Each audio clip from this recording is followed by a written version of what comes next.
International Papers time here on France 24. Florence is with us as ever, and the unrest in Syria continuing to get full coverage, really, in the international papers. That's right. One angle that's getting a lot of attention today is just how the Islamists are taking advantage of the unrest in Syria, and it's on the front page of the International Herald Tribune, which says that the rallying cry in Syria is increasingly religious. Now, there are homegrown Muslim jihadists, as well as a small groups of fighters, al-Qaeda fighters coming from abroad, and they're, according to the International Herald Tribune, taking a more prominent role and demanding a say in running the resistance. But it's important to remember that these groups are still a minority. The majority of rebels are, in fact, just conservative Sunni Muslims who are fighting against the Alawite minority, which is ruling the country.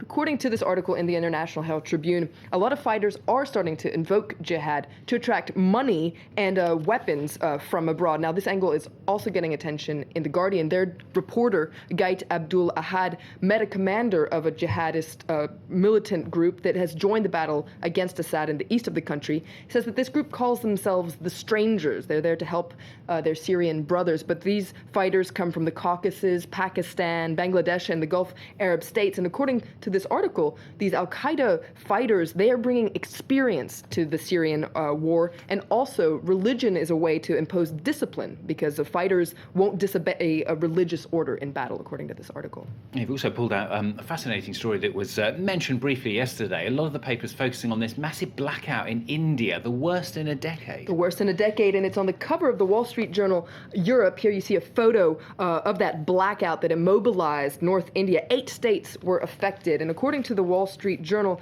this incident highlights India's difficulties in keeping its power infrastructure up to speed with its economic expansion.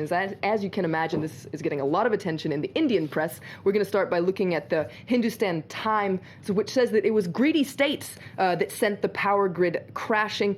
Even the capital was affected for 10 hours. According to this article, there were delayed trains, wrinkled school uniforms, lifeless cell phones, just a few of the disturbances. So as I was saying, the ministers, the government is blaming greedy states for overdrawing power, and especially agricultural states such as Uttar Pradesh and Punjab. And according to this article, to make sure that such a situation doesn't happen again, the government needs to ensure strict grid discipline and punish states that overuse power. And according to this article, regional centers should be given more power to be able to unplug states that are using too much energy. There's a different point of view, however, in the Times of India. They say that this Black Monday, as they're calling it, was a disaster that was just waiting to happen. It's not the state's fault. It's the fact that there are these perennial shortages of power. And of course, the states are going to draw as much electricity as they need. It's the fault of local governments. They should have done more to ramp up the generation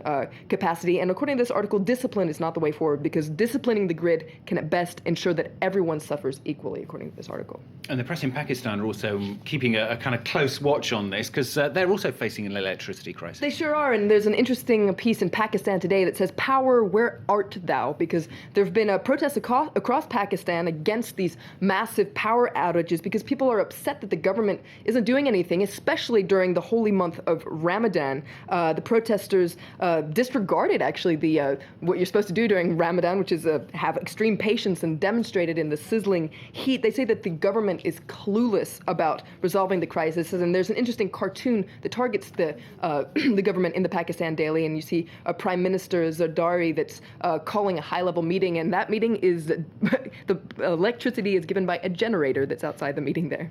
And very, very briefly, just time to mention the Olympics. A bit of skepticism, about this 16-year-old Chinese swimmer. That's right. They're calling her the teenage torpedo. Yi Shiwen. She won the 400-meter medley on Saturday in a world record time, and especially in her final 50 meters, she was quicker than the man who won, Ryan Lochte, who won the male event. Yeah. Now, some people are wondering if this is just too good to be true. It's certainly drawing a lot of skepticism. She says, though, that it's all hard work. You never know, it could be. That's the difficulty. You never know.